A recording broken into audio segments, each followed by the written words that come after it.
हरीश राय बच्चन जी की एक पोइम है। मैं एक पैरा एथलीट होने के नाते प्रेरणादायक जो लाइनें लगती है, मैं उस माटी का वृक्ष नहीं जिसको नदियों ने सींचा है, बंजर माटी में पलकर मैंने मृत्यु से जीवन खींचा है।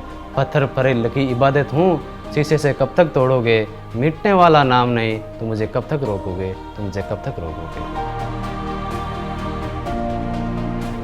मेरा नाम धनाराम गोदारा है। मैं पैरा तीरंदाज हूँ। रिको मैन ओपन कैटेगरी में 70 डिस्टेंस में स्पोर्ट्स करता हूँ।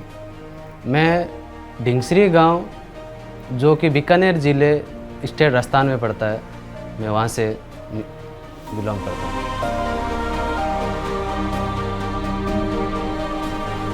मैंने खेलो India para games first time participate किया है और यहाँ पे मैंने व्यक्तिगत स्पर्धा में ब्रॉन्ज मेडल हासिल किया है। मेरे जीवन का तथ्य जो है ना बहुत रोचक है। मैं एक किसान परिवार से बिलोंग करता हूँ। मेरे फादर किसान थे, मेरी मदर जो है हाउसवाइफ हैं, और मैंने 10th के बाद मेरी पढ़ाई छूट गई थी क्योंकि आर्थिक स्थिति को देखते हुए मैंने पढ़ाई मुझे छोड़नी पड़ी। और फिर मैं एक बीकानेरी रसगुल्ले जो है उसका हलवाई रहा हूँ मैं।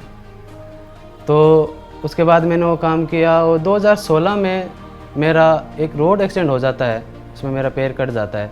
उसके बाद मैं एक मोटिवेशन वीडियो खोजता रहता हूँ कि विकलांग होने के बाद की लाइफ कैसी होती है। तो मुझे अरुणिमा सिन्हा का एक वीडियो मिलता है और उससे मैं बहुत मोटिवेट होता हूँ। फिर उनसे मिलता हूँ, वहाँ के बाद मेरी जीवन की जर्नी एक स्पोर्ट्स की तरफ चली जाती है कि मुझे कुछ विशेष करना है।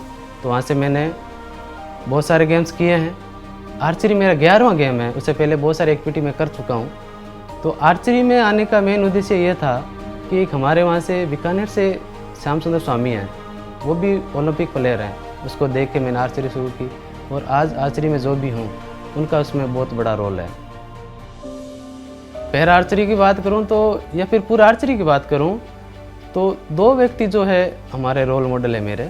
एक पैरा आर्चरी की स्टार शीतल देवी जो पैरों से तीर चलाती है, जो एक कल्पना से बहुत दूर है कि इंडिया का एक पहला एग्जाम्पल था कि पैरों से भी तीर चलाए जा सकते हैं।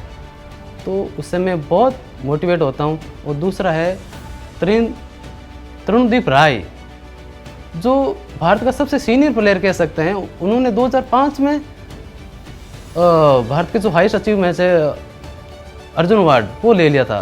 तो मैं ये सोच रहा हूँ जब बंदा 20 से 25 साल से कंटिन्यू अपनी परफॉर्मेंस को बरकरार रख सकता है तो मैं क्यों नहीं कर सकता।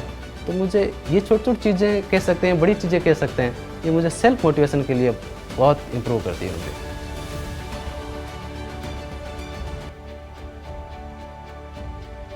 तो 2017 में मैंने इस पैरा स्पोर्ट्स शुरू कर दिया था।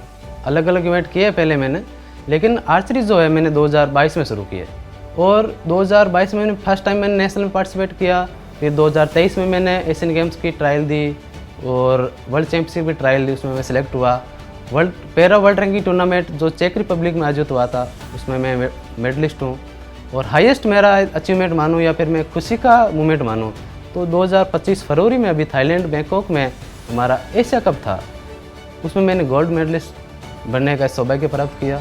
मैं ये कहना चाहूँगा खेलो इंडिया पैरा गेम्स जैसे बड़े अचीवमेंट में तक पहुँचने के लिए या फिर समाज के बीच हम जो रह रहे हैं वहाँ जो कितनी बड़ी बाधाएँ आती हैं उसका हम कैसे सोल्यूशन करते हैं, वो हमारा नज़रिया क्या है उस पर डिपेंड करता है। दूसरों का ना बदलें, खुद को बदलें।